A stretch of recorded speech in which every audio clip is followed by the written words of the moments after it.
L'Association de la qualité et du management poursuit ses rencontres dédiées à l'amélioration du niveau de la qualité. Pour cette année 2012, le travail de l'association s'inscrit dans la continuité de ses efforts dans le domaine de la qualité, l'environnement, la sécurité, la responsabilité sociale et le développement durable. La série de débats tenus chaque 2 mois portera comme nom les rencontres du manager.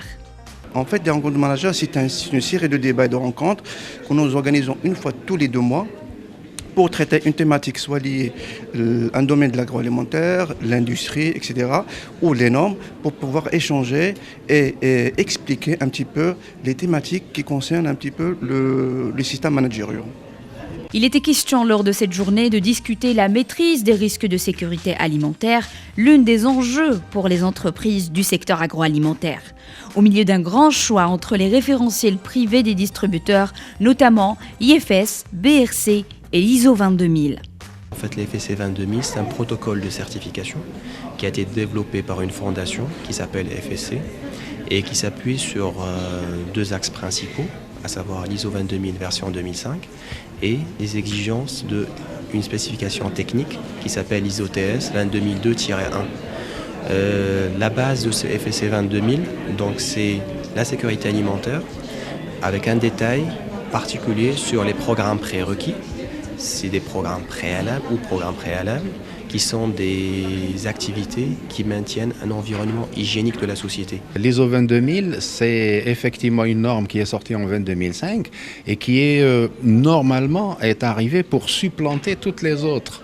Et c'est pourquoi d'ailleurs c'est une fusion entre la qualité, ce qu'on appelle l'ISO 9001, et la démarche HACCP qui est spécifique à l'agroalimentaire.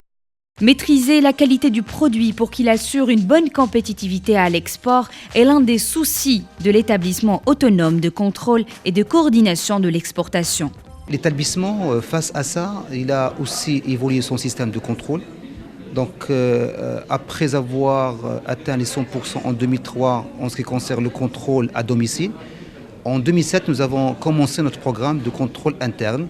Et ce programme-là, il va se baser sur l'évaluation des systèmes de contrôle interne des industriels. Et si ces systèmes-là montrent son efficacité, l'industriel bénéficiera d'un allègement de contrôle et ça va l'aider à mieux maîtriser son flux, à mieux gérer ses expéditions et à gagner sur le temps et sur la qualité de ses produits. Après la discussion sur la norme FSSC 22000, les rencontres du manager se poursuivront pour discuter et débattre des sujets qui apporteront développement et épanouissement aux entreprises.